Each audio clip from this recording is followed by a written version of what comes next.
ഇന്ന് കുരുവിയുടെ first day to day care ആണ് കേട്ടോ. അതുകൊണ്ട് തന്നെ ഞങ്ങൾ നേരത്തെ കാലത്ത് തന്നെ എണീറ്റു. എൻ്റെ ഓഫീസിന്റെ താഴത്ത് തന്നെയുള്ള ഡേ കെയറിലാട്ടോ ഞാൻ ഇവളെ ചേർത്ത് ചേർക്കണേ. ഉരുടി പോലെ കളിക്കുന്നതുകൊണ്ട് തന്നെ ഇതിനെ പിടിച്ചാൽ കിട്ടൂല കേട്ടോ. തെരഞ്ഞു നോക്കുമ്പോൾ സാരീൻ്റെ ഇടയിലൊക്കെ കാണാടിക്കും. ഞാനൊരു 20 മിനിറ്റിൽ തന്നെ റെഡിയാവും. ഇവളെ റെഡി ആക്കണമെങ്കിൽ 2 മണിക്കൂർ തികയില്ല.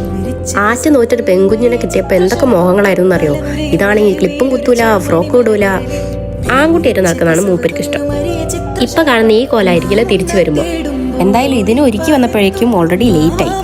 പിന്നെ ബാഗൊക്കെ പാക്ക് ചെയ്ത് ഡ്രസ്സ്, ഡയപ്പർ, വാട്ടർ ബോട്ടിൽ ഇതെല്ലാം പാക്ക് ചെയ്ത് അവൾ പോകാൻ റെഡി ആയിട്ടുണ്ട്. പോകുന്ന വഴിയിലാണ് ഇതാ ഒരു പുതിയൊരു ഫ്രണ്ടിനെയും കൂടി കിട്ടിയിട്ടുണ്ട്. അപ്പോൾ അവളോട് കുറച്ച് നേരം സൊല്ലി ടാറ്റയൊക്കെ പറഞ്ഞിട്ട് ബൈ ബൈ ഉമ്മയൊക്കെ കൊടുത്തിട്ടാണ് പോകുന്നതാണ്. എനിക്ക് ആകെ സ്വസ്ഥത കിട്ടാറുണ്ടായിരുന്നത് ഓഫീസിലേക്ക് പോകുന്ന ഈ യാത്രയിലായിരുന്നു.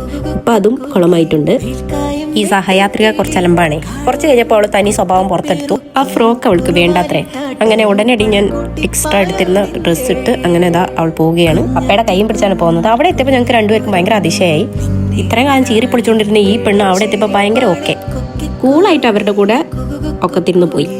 ഒരു എതിർപ്പോ ഷാഡിയോ ഒന്നുമില്ല. ഞങ്ങൾ രണ്ടുപേരും സ്തംഭിച്ച് അവിടെ ഇങ്ങനെ നിൽക്കുന്നു. അങ്ങനെ ടാറ്റ ബൈ ബൈ ഒക്കെ പറഞ്ഞ് ഞങ്ങൾ അവളെ പറഞ്ഞിട്ട് ഞങ്ങൾ ഓഫീസിലേക്ക് പോവാണ്. ബൈ.